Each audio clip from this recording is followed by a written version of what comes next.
It's Monday, the 14th of October, 2024. Welcome to the Fast 5 Business News by Fear and Greed, where we give you the top 5 business stories you need to know in just 5 minutes. I'm Michael Thompson, and good morning, Sean Aylmer. Good morning, Michael. Sean, 5 stories in 5 minutes. Let's get into it with story number 1. It's been one of the busiest weeks of the year for the housing market, and sales really have been okay at best, just as major lenders start cutting interest rates on home loans. Now the weather's warmer and the footy seasons are mostly over, people are selling houses again in large numbers. There were more than 2,500 auctions across the country last week, the 6th highest for the year. The preliminary clearance rate came in at 66.6%, a bit above the week before, but not great. Now, Sydney had a 69% clearance rate, according to CoreLogic. Melbourne held most auctions, more than 1,000. Its preliminary clearance rate was 64.8%, while the weekly rate across the country was close to the 10-year average. Certainly the trend, as demonstrated by the 4-week moving average, is down. And we know house price growth across the nation has slowed appreciably during the September quarter, just 1% during that quarter. We also know that Perth, Brisbane and Adelaide prices have risen more than the rest of the country. In fact, now Melbourne is pretty much the cheapest of the major cities to buy in. A median house price of $970,000 compared to $1.6 million in Sydney. Interesting, Michael. Yeah, sure is. And I mentioned interest rates, Sean. The big banks are cutting fixed home loan rates with ANZ on Friday, following the leads of NAB and Westpac and Commonwealth Bank. They are all doing it. They are. ANZ cut its fixed home loan rate by up to 0.6 percentage points for owner-occupiers and up to 0.7 percentage points for investors at 5.99. It's still slightly above the 5.89 rate, which is where CBA, Westpac and NAB's rates start.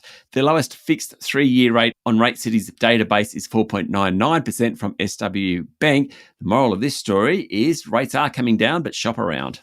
All right, moving on to story number 2 now. An ASX-listed exchange-traded funds are on track for record growth this year after a surge of investor inflows during the September quarter.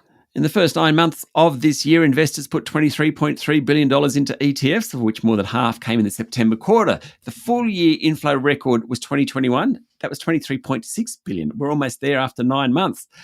Investors are directing the bulk of their capital into index tracking ETFs. That's about 90% of total Australian ETFs are like that. The majority of money coming into these ETFs is for international equity ETFs, also a jump in fixed income ETFs, reflecting higher rates. The value of the Australian ETF industry is now more than $46 billion. There's about 2.2 million ETF investors in the country. Story number 3. How about this one, Sean? We're in the countdown to the US presidential election on November 5, and that's taking all the headlines, of course. But already 67 countries with a total population of about 3.4 billion people have held elections this year.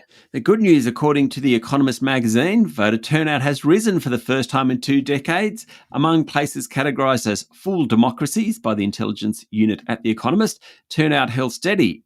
In flawed democracy, it rose sharply. In fact, turnout increased in many countries, including France, Indonesia, South Korea and Mexico. The report said that efforts to undermine elections, often via social media, have generally failed. Elections have become more peaceful.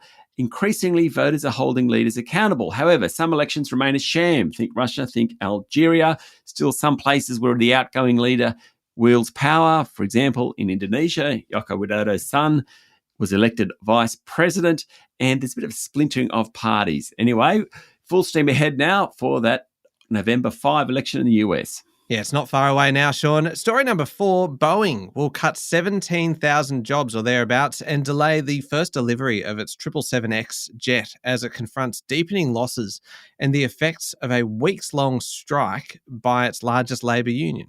Chief Executive Kelly Ortberg announced the cuts equivalent to 10% of the workforce in a message to staff. Lots going on. Financial troubles have escalated at Boeing since the start of the year when a door panel blew off one of its 737 MAX jets on a passenger flight. Regulators demanded a slowdown in manufacturing to fix quality problems that reduced the amount of cash coming in. Last month, 33,000 workers walked off the job. The work stoppage halted production at the company's 767 and 777 planes. That cuts revenue even further, puts more strain on suppliers and customers. S&P's warned that it could downgrade Boeing's bonds to junk status. Very tough times at that manufacturer. Final story, Sean, still in the general kind of airline industry, the aviation sector, but I don't know what to make of this. Qantas has had to apologise after a recent flight from Sydney to Tokyo featured an R-rated movie shown on every single screen on the plane. The flight crew played the movie following the malfunction of personal in-flight entertainment systems last week, according to a person who recounted the flight experience on Reddit. This is from a New York Times report. The user added that the film, which features sexually explicit language, images, and words displayed on the screen, played for almost an hour before it was shut off. According to online comments from people who said there are passengers on the flight, the movie couldn't be turned off. Qantas said in a statement that the crew chose the movie based on the request from a number of passengers. Apparently the movie was called Daddy-O, starring Dakota Johnson and Sean Penn. Qantas is reviewing how the movie was selected. The poor kids on the flight, all they wanted to do was watch Bluey. They got an R-rated movie instead. All right, there we go. The top 5 business stories in 5 minutes. Thank you, Sean. Thank you, Michael. It is Monday, the 14th of October, 2024. Remember to hit follow on the podcast. And if 5 minutes isn't enough, you can find our longer daily show called Fear and Greed, wherever you listen to podcasts. I'm Michael Thompson, and that was the Fast 5 Business News by Fear and Greed. Have a great day.